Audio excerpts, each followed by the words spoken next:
Dhanvantari multi speciality hospital.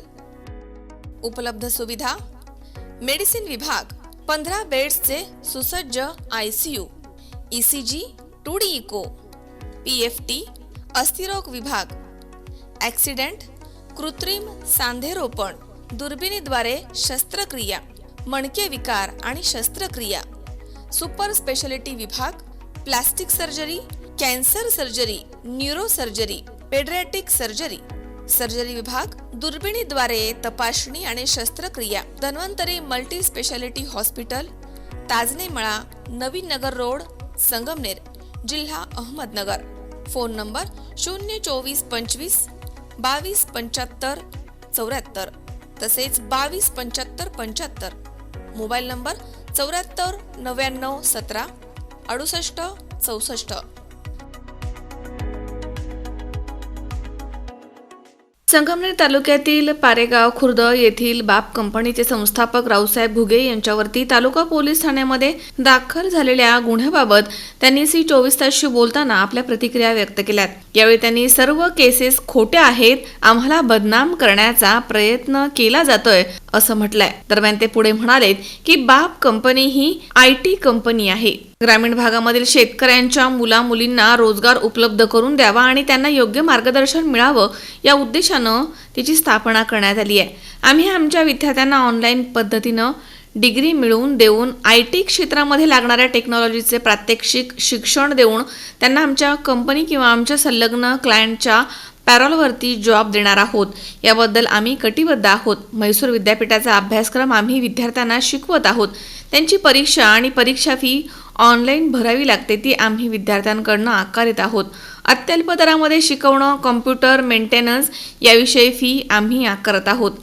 परीक्षा दिल्यानंतर मिळणारी डिग्री ही त्या विद्यापीठाचीच आहे। त्यानंतर ग्रामीण भागामधील विद्यार्थ्यांना त्यांच्या पायावरती उभं राहण्यासाठी नोकरीची तयारी सुद्धा करून घेत आहोत। पुणे मुंबई सारख्या शहरांमध्ये नोकरीसाठी होणारी ग्रामीण भागामधील विद्यार्थ्यांची वणवण थांबवण्याचा आमचा प्रयत्न आहे।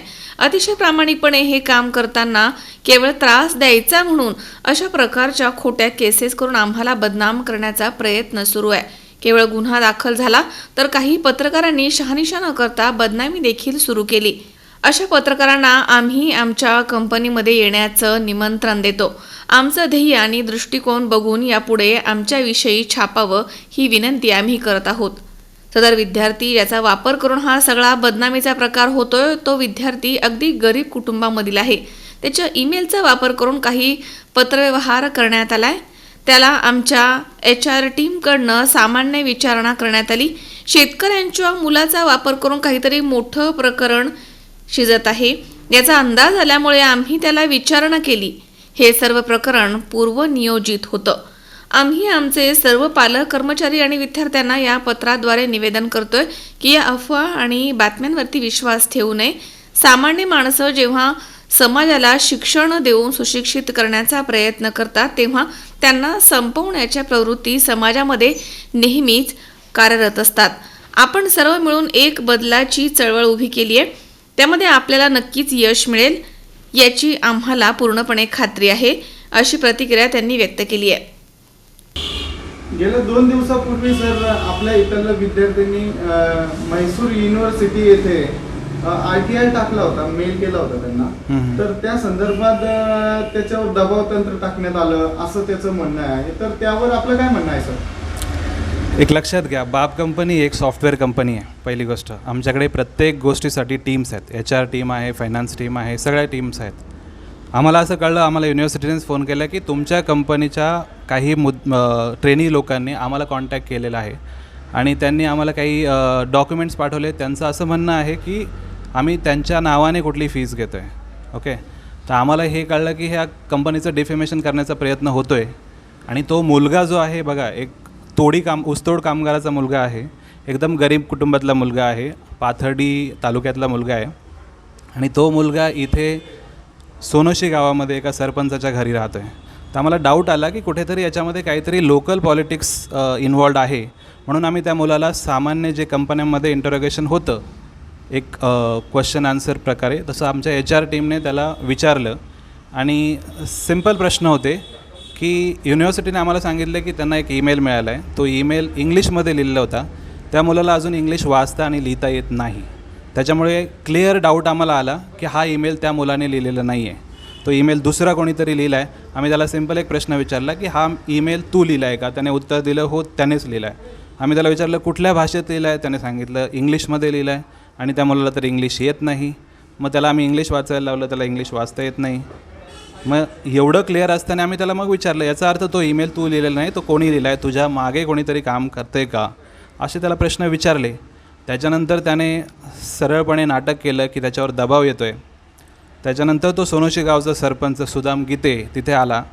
त्या मुलाला चालत घेऊन गेला गेटपर्यंत. आमच्या CCTV रेकॉर्डिंगमध्ये रेकॉर्डिंग आहेत. नंतर त्या सोनोशी गावच्या सरपंचाने सुदाम गीतेने गेट पास बनवला. गेट पास स्वतःवर साईन केली.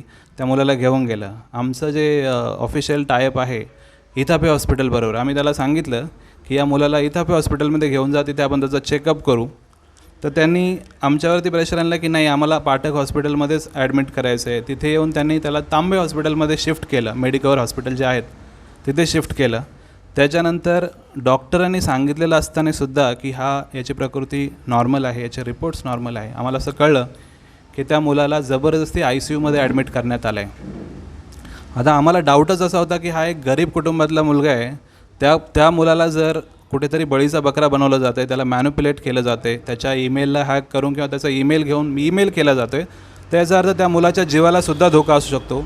माझी टीम तिथे रात्री 2 वाजेपर्यंत अवेलेबल होती. आम्ही त्यांचे प्रिस्क्रिप्शन चेक करत होतो. आम्ही सगळ्या गोष्टी चेक करत होतो. त्याच्यानंतर आमच्या टीमने त्याच्या आईवडिलांना कळवलं, पण ते बिचारे कुठेतरी लांब असल्यामुळे ते काही येऊ शकत नव्हते. त्याच्यामुळे त्याला आम्ही सोडवू शकलो नाही. आणि हे सगळं लोकल पॉलिटिक्स थ्रू इन्फ्लुएन्स झालेलं प्रकरण आम्हाला दिसतं आहे. याच्यामध्ये कुठेतरी काहीतरी एक स्वतःचा लोकल पॉलिटिशियन लोकांचा स्वार्थ साधण्याचा प्रयत्न आम्हाला दिसतो आहे. तर त्यांनी तर सर युनिव्हर्सिटी ही ग्राह्य आहे की नाही या प्रश्नावर त्यांनी मेल केला होता असं तो म्हणतो. तर मग त्यांनी अजून त्याचा प्रश्न विचारला आहे. त्याला विचारलं होतं की त्यांनी 1 लाख रुपये दिले, तुम्ही ते म्हैसूर युनिव्हर्सिटीचं बॉन्ड देणार होते त्याला, तर मग त्या बॉन्ड तुम्ही दिला नाही. मग त्याला आरेरावीची भाषा केली, उडवळीची उत्तरं दिली असं तो म्हणाला. तर यावर आपलं काय म्हणणं आहे? आणि म्हैसूर युनिव्हर्सिटी आणि आपली बाप कंपनी ही एकत्रित आहे की नाही? एक लक्षात घ्या, बाप कंपनीचा मोटोच असा आहे की ग्रामीण भागातील शेतकऱ्यांच्या आणि गरिबाच्या मुलांना एक प्लॅटफॉर्म उपलब्ध करून देणं. बाप कंपनी ही सॉफ्टवेअर कंपनी. आपण आमच्या कितीतरी बातम्या या अगोदर प्रसारित झाल्या आहेत, तुम्ही बघावं. आमचा मोटो असा होता की ग्रामीण भागातल्या गरीब आणि शेतकरी कुटुंबातल्या मुलांनी येऊन कंपनीमध्ये बसावं, आमच्या इंजिनियरसोबत बसून आमचं ट्रेनिंग घ्यावं आणि आमच्यासोबतच जॉब करावं. बरोबर की नाही? आत्तापर्यंत तुम्ही कधी ऐकलं आहे का की एखादी IT कंपनी कुठलं AICTEची अप्रुव्हल घेते किंवा कुठली मान्यता घेते? आमचं त्या युनिव्हर्सिटीशी कॉन्टॅक्ट असंच आहे की ऑनलाईन पद्धतीने आम्ही त्या मुलांना BCA देणार आहोत. तुम्ही आमची फीज रिसिप्ट बघा, त्याच्यावरती युनिव्हर्सिटी ऑफ म्हैसूर कुठेच मेन्शन नाही आहे. आम्ही पॅरेंटला क्लिअरली सांगितलं आहे की आम्ही ह्या मुलांना आमच्या कंपनीमध्ये बसून म्हैसूर युनिव्हर्सिटीची डिग्री त्यांना देणार आहोत. म्हैसूर युनिव्हर्सिटीमध्ये ऑनलाईन ॲडमिशन घेऊन त्यांची. आणि आम्ही म्हैसूर युनिव्हर्सिटी निवडण्याचं कारणच तुम्हाला सांगतो. या युनिव्हर्सिटीमध्ये आर्ट, कॉमर्स, सायन्स या तिन्ही क्षेत्रातल्या मुलांना BCA डिग्री दिली जाते ऑनलाईन पद्धतीने. अगदी तुम्हाला वाटलं तुम्हीसुद्धा कंपनीच्या म्हैसूर युनिव्हर्सिटीच्या वेबसाईटवरती जाऊन BCA डिग्रीला ॲडमिशन घेऊ शकता. आता बाप कंपनी याच्यामध्ये वेगळं काय करते? तर बाप कंपनी शेतकऱ्यांच्या मुलांना आमच्याकडे घेऊन येते, त्यांना आमच्या क्वालिफाईड इंजिनियरकडून ट्रेनिंग देते आणि त्यांना 100% जॉबची हमीसुद्धा देते. एक लक्षात घ्या, युनिव्हर्सिटीच्या आणि आमचा जो त्यांनी प्रश्न विचारला युनिव्हर्सिटीला की अप्रुव्हल आहे का, UGC आणि तुम्हाला सांगतो इन्फोसिसचा म्हैसूरमध्ये खूप मोठा कॅम्पस आहे ट्रेनिंगचा. तुम्ही ऐकलं आहे का म्हैसूर इन्फोसिस या कंपनीचे कुठलं कॉलेज आहे? आमची कन्सेप्टच वेगळी आहे आणि इथे संगमनेरमधल्या लोकांना किंवा इथे ग्रामीण भागातल्या लोकांना ती कळलीच नाही आहे असं मला आत्ता या 2 दिवसाच्या बातमीवरून दिसतंय. लक्षात घ्या, ॲज अ सॉफ्टवेअर कंपनी आमचं काम आहे मुलांना इंडस्ट्रीमध्ये जे चाललं आहे ते शिकवणं. परंतु गव्हर्नमेंटचं अप्रुव्हल पाहिजे. आपल्या इंडियामध्ये आपल्याला एखादी संस्था टाकायची ठरली आहे ना, आम्ही आपल्याला अप्रुव्हल घ्यावं लागतं. ते सर्व कागदपत्र पूर्णतः करावं लागतं.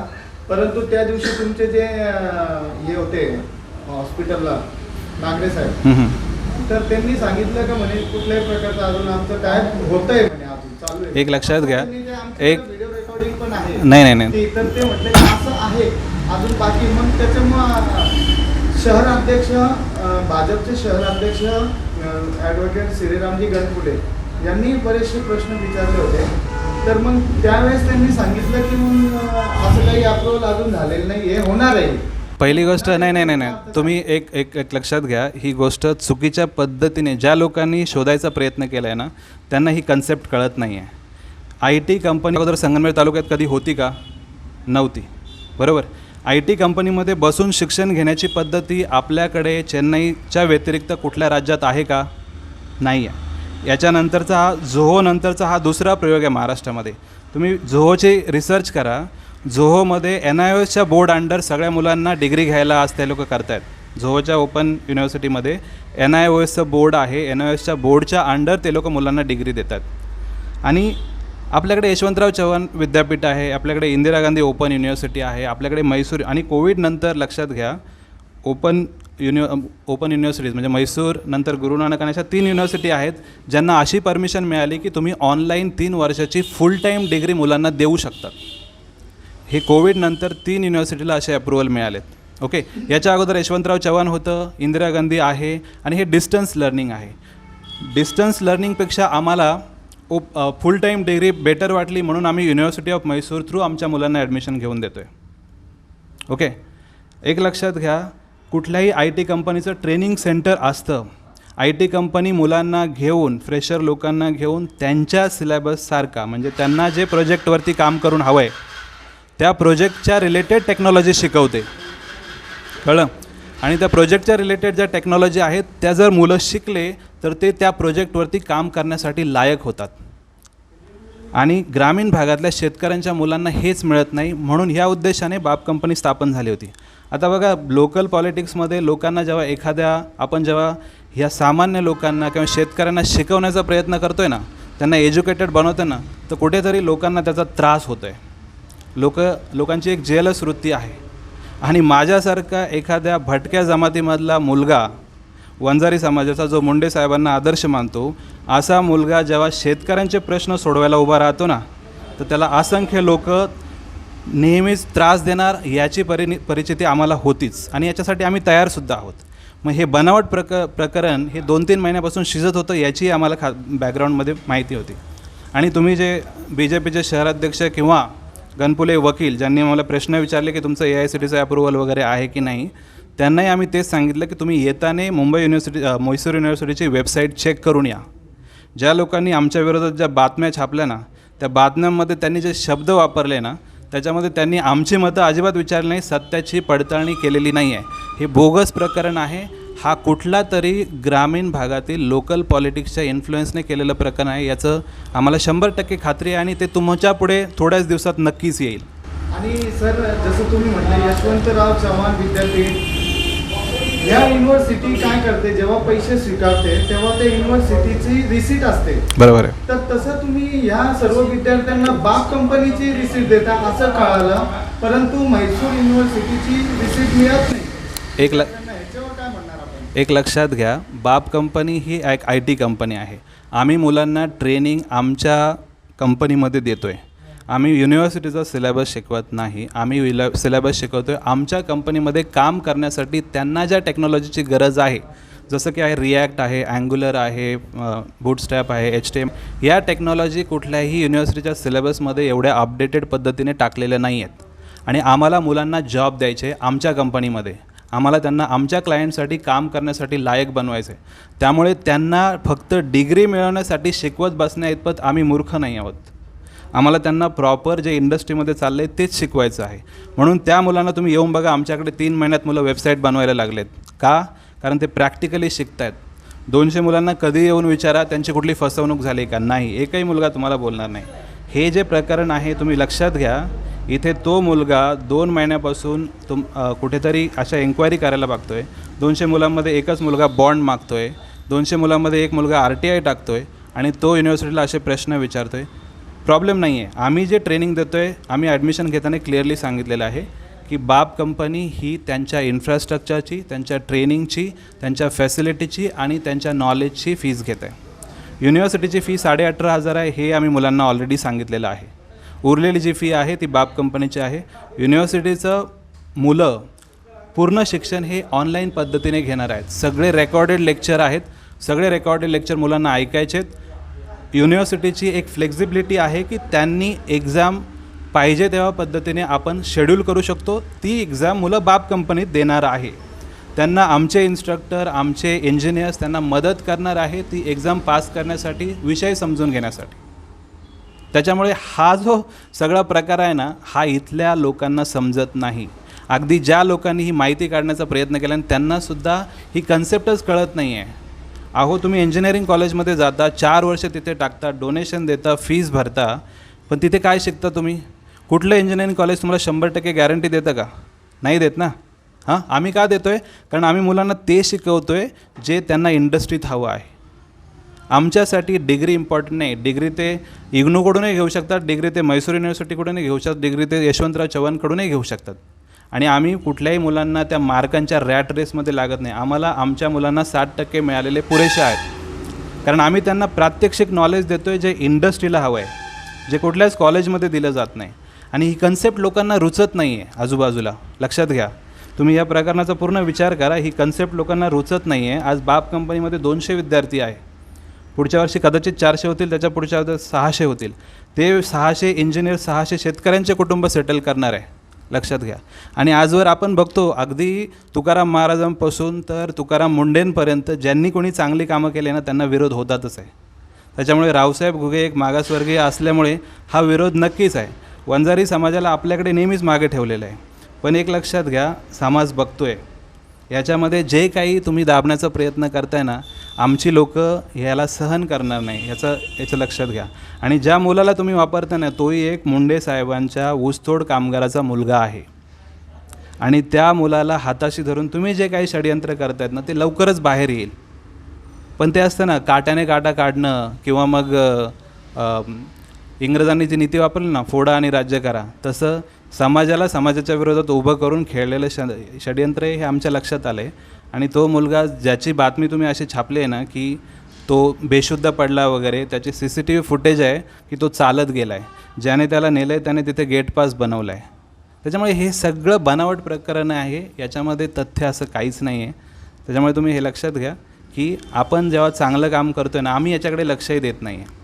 कारण आमचा उद्देश आहे की शेतकऱ्यांच्या मुलांना, गरिबांच्या मुलांना सेटल करणं, त्यांच्या घरात पेचेक्स येणं, महिन्याच्या महिन्याला पगार येणं. आज तुम्ही बाप कंपनीत येऊन बघा, आमच्या गावातले 25-30 कुटुंबातले लोक तिथे non-IT मध्ये काम करतात, किचनमध्ये, सिक्युरिटीमध्ये, गार्डनिंगमध्ये. त्यांच्या घरात पगार जातो आहे महिन्याला, त्यांचं आज घरं चालत आहेत. कुठल्या ठिकाणी असं होतं? मग सर, आपण त्या मुलाला कॅमेऱ्यासमोर बसवलं नाही का? मग त्याला प्रश्न विचारले नाही का? मग एवढं ठीक आहे, तुम्ही म्हणता तो पायी गेला, परंतु तिथं त्याला हॅमरिंग केलं, हे खरं आहे की खोटं आहे? एक लक्षात घ्या, आमची कंपनी ही पूर्ण CCTV सर्व्हेलन्स आहे. आतमध्येही कॅमेरे आहेत, बाहेरही कॅमेरे आहेत. ओके, त्याच्यामुळे प्रत्येक गोष्ट कंपनीत होते ना, ती रेकॉर्डेड आहे. आम्ही आमचे लेक्चरसुद्धा रेकॉर्ड करतो, कारण ते मुलांना पुन्हा बघता यावे.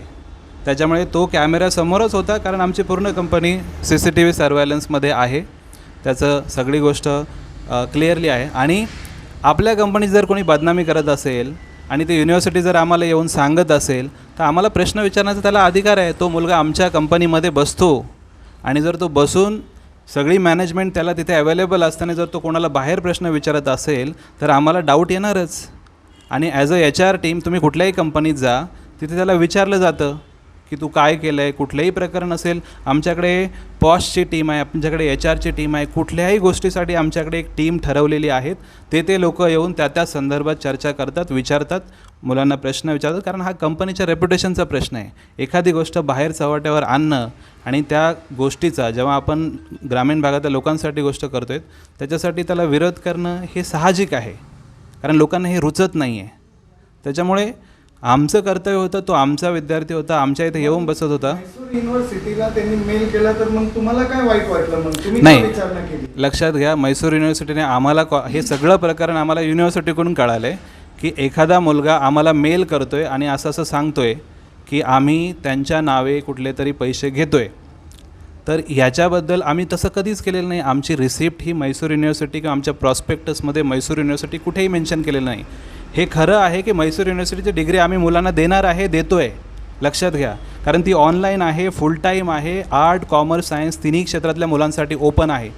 ती सध्याची इंडियामध्ये अशा प्रकारचं एज्युकेशन घेण्यासाठी बेस्ट युनिव्हर्सिटी आहे. ओके, आता जर तो मुलगा चुकीची माहिती पास करत असेल, ज्याला इंग्लिश बोलताही येत नाही आहे, तो इंग्लिशमध्ये जर त्यांना ईमेल करत असेल तर याचा अर्थ याच्यामागे कोणीतरी नक्कीच आहे, असा डाऊट येणं साहजिक आहे, बरोबर की नाही. तो डाऊट आम्हाला आला म्हणून आम्ही त्याला विचारलं. आता म्हैसूर युनिव्हर्सिटीच्या नावाने आम्ही पैसे घेत, आमच्या सगळ्या पालकांना माहिती आहे, मुलांना माहिती आहे की म्हैसूर युनिव्हर्सिटीची फी 18,500 आहे.